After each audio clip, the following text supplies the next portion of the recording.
Barnes versus Kerr. David Barnes is a dentist in Shelbyville, Tennessee. He hired me and off we went against the largest manufacturer of dental amalgam in the country, Kerr Corporation.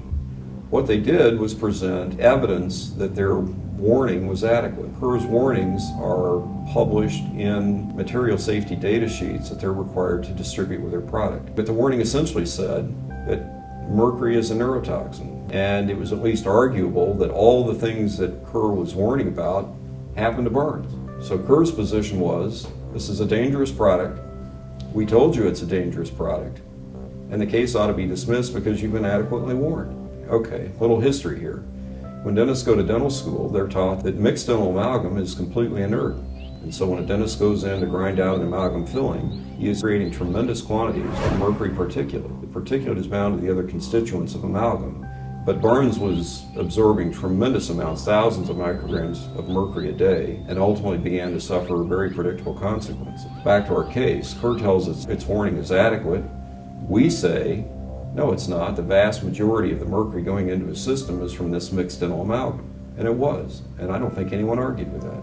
So is the warning adequate if it only tells him that mercury is poisonous? To my surprise, the district court said, yeah, it is adequate. The manufacturer didn't say that the poisonous mercury would be any less poisonous when mixed with the other dental amalgam constituents. The appellate court, in a published opinion, also felt that the adequacy of the warning was such that Barnes was or should have been aware that mixed dental amalgam was completely poisonous.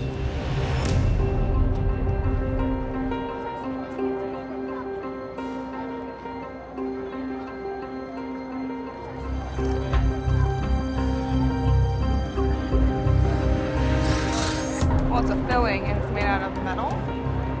I believe like some type of tin. It's made out of aluminum. Well, it's got mercury in it for one thing. I think it's some kind of metal. Can I ask my mother? It looks like they're made out of nickel. According to a 2006 nationwide Zogby poll, 76% of consumers did not know mercury was the main component of dental amalgam fillings. But once informed, 92% of respondents thought their dentist should be required to inform them about mercury and non-mercury dental fillings prior to treatment. I think the dentist should inform their patients about mercury being in the fillings. I think they definitely should tell people. That's hard because I would say should not unless you have definitive evidence that they may be dangerous. I think dentists should require to tell the patient. I think it should definitely be required. The majority of dentists are not aware that under the learned intermediary doctrine, healthcare practitioners are bound by law to pass along manufacturer warnings to patients. We know that's not being done. In fact, it's worse than you think. It's prohibited.